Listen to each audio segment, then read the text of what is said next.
Well, folks, I'm back again. Back out here doing a little stuff for the health, for those people that do fasteners, I ran fasteners for years. Cam out. I was doing cam out when we had to make them ourselves. So, and people have trouble with taper and stuff like that. And I've watched it over the years where people just go back and forth all day. Dress the grinding wheel, dress the feed wheel, dress the grinding wheel, dress the feed wheel, and never get it right. So I'm gonna tell you, number one thing you have to do is you dress your wheel straight, and you run the dressers the same direction every time on the final pass. Don't change it up. Don't stop it in the front, then stop it in the back. Always end it either in the front or in the back. That way, whatever tapers in your dressers, it's always going the same way. That's one thing. Second thing is run a straight part. Put a straight blade in, have the wheels straight, have them lined up. That's critical. Just enough pull to keep the part in place or inclination, and run apart and get the bed straight.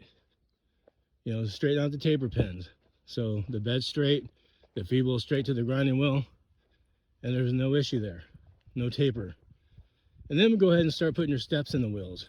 Once you've done that, you put the steps in the wheels, and you got front taper, and everyone's thinking, oh, you got front taper? Oh, you got to address top step of the feed wheel. Oh, no, not really. Sometimes it's on the grinding wheel side. You might have to make the step deeper. On the grinding wheel side, bring the OD up, not the TD. Because that'll also take out front taper.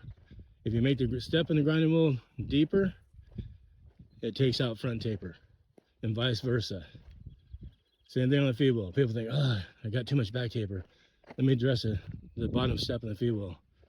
Well, no, it could be the step in the grinding wheel is too deep. So you got to learn the differences and what's causing it. And I'm going to do some illustrations eventually to try to explain how that works for any of you that don't really understand it, and hopefully help you out. So anyway, I'm going to get back to my hike, and you guys, I hope you tune in and enjoy the channel.